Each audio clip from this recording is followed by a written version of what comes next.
We've been trying to make sure we continue the coverage on what happened at 116th Park in Harlem. Wow, it's probably been about 10 days now. 8 days. 8 days with the explosion and the collapse of building and the loss of family members in life and the loss of property and even the loss of the small businesses up there. Introduce yourself to the people, sir. My name is Paul Gutkowski, and I'm the Associate Director of Getting Out and Staying Out, which is a small nonprofit up right adjacent to where the buildings exploded. And it was crazy. We lost about 60% of our office. Wow. What do you do at your office again? So we work with 16 to 24-year-old young men, the majority of whom, really all of whom, have some court involvement in their lives. So getting out is getting out of Rikers, mostly. Rikers. Some guys coming from upstate. We meet guys on Rikers and build a relationship with them. Guys go upstate for 6 or 7 years, look us up when they get out. And we really are in the business of just trying to help dudes figure out what they want to do. The guys who we work with are, obviously they're not bad dudes. They're good guys who oftentimes just haven't had a whole lot of options or opportunity. So we try and help them figure out what they want to do and create options for them. And it's a pretty brilliant program. It's been around for 8 years. I've been there for 6 years this month. And so it was pretty devastating. And guys were showing up all day on Wednesday. Guys were calling in, guys we haven't seen in years, calling like, "What's up with G.O.S.O? I saw it on the news," because you could see our storefront and a lot of the coverage. So, Ebro, real quick, this guy, he's also a comedian and improviser, and I did his show. Now don't hold it against him. He's from the Pit. What's the Pit? We're second-class citizens. It's not UCB. These UCB it's the guys. Pit. It's the other guys. But he's a good guy, and I did his show, and he told me about this program. So I'm letting him slide. Why was he trying to disrespect this guy? He's doing something great in the community. I mean, the New York City Improv Festival is this weekend, and it's at the Pit. It's not at UCB. Take a shot. I don't know. Take a shot. Come see. I don't know what the New York City Improv. I know the Delco's Marathon. Yeah, that's one festival. No, that's one festival. All right, gentlemen. All right, anyway, nerdy improv arguments. I normally wouldn't talk to people like this, but when he told me about his program, I already told him he should come up to Hot 97 and discuss it. And then he hit me the other day and was like, "Yo, our office was actually destroyed in the building collapse." Damn. So I was like, "Yeah." So what are you trying to do? You trying to raise money? So we're trying to raise some money. We got to rebuild the space. We're not going to stop. We always talk about go so hard. How do you make money in that space in general? Like donations? Most of our money comes from foundations. We get a little bit of city money. It's difficult. It's definitely, the field of reentry is like, it's going to blow up soon. People are starting to realize that you can't just put young brown and black boys away, and that it's all going to be okay. Yeah. And people are realizing that it's just not really cost effective to do that either. Even conservative folks are starting to come around. So I think in the next couple of years, it's going to blow up a little bit. And so we get some money from private foundations, but we need more help. In the coming weeks. We have an Indiegogo campaign going on that we're accepting donations. You can go to tinyurl.com/GoSoNYC. You can also go to our website, gosonyc.org. And we're really hoping that we're going to come out of this bigger and stronger than ever. And we're actually even talking about not just building back our space, but going bigger, because the demand is there. We're on Rikers Island 4 days a week recruiting guys.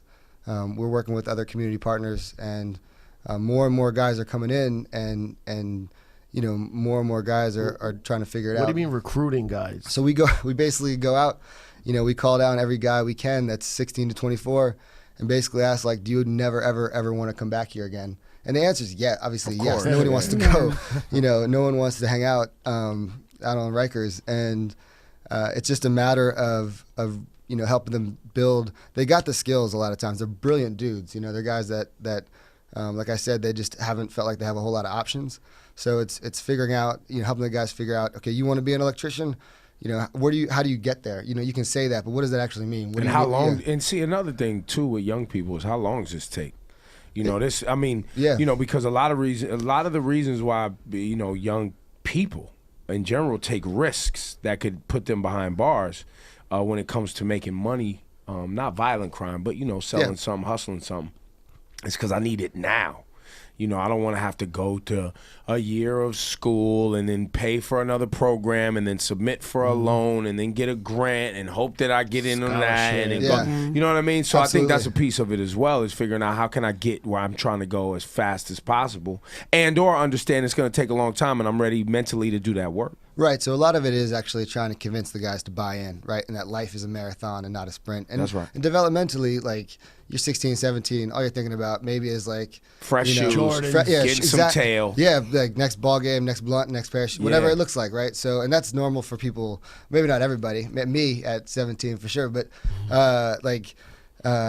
it's about like, and unfortunately there's not a lot of dudes that they can look at in their community that are 35, 40, 50, like that are successful in doing, you know, and so it's about trying to help them see some perspective, open them up a little bit. We invite mentors to come in and work with them. But to go back to your question, you know, it's different for every guy, but we try and really get that buy-in. Every guy who comes to our program goes through a job readiness program. It's about, you know, a week to 10 days of classroom work.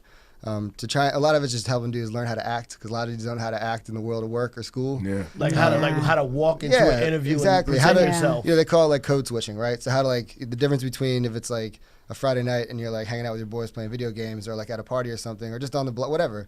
And then when you're walking into an interview, like, not to be like not mean, See, like, you don't want to say not mean in an interview or whatever it is. We like, call that talking white. Let's get right to so it, because my talk white game is crazy. Right? No, yeah, my my white game is strong as well.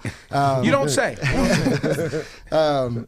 Hey, just curious, was anybody directly affected during the explosion? Anybody in your staff? That's a very good question. I definitely wanted to talk about that. We had 4 staff that were there in our upstairs office. Fortunately, no one was downstairs. You know, upstairs we had 4 staff and 2 participants.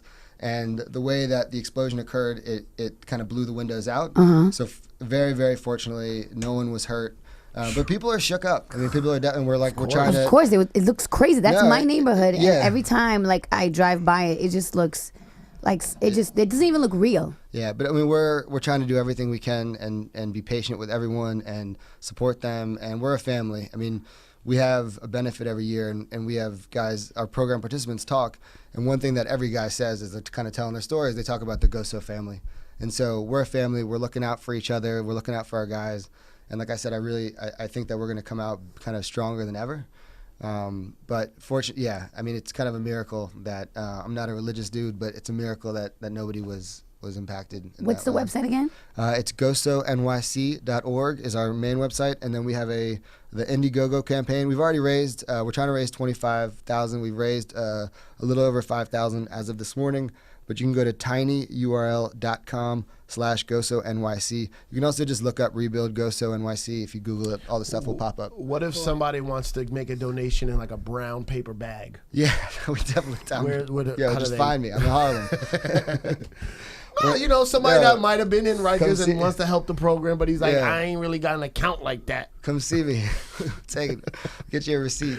It is a tax write-off, sir. You may want to start a bank account and get that receipt. Right? No, we have a financial planner that we work with. There you go. Big up Martin Harris. We appreciate the work you do, man. We appreciate you coming to visit us, and I'm sure the people in that community and young people that look like us appreciate you trying to make sure that we get out of that prison industrial complex. No doubt. That's what we're trying to do every day. I do want to bring you back, because I think that after we rebuild, get out, stay out, and help you guys and rebuild that community, and as well as other communities around that have just always had problems, right, that we've been working with.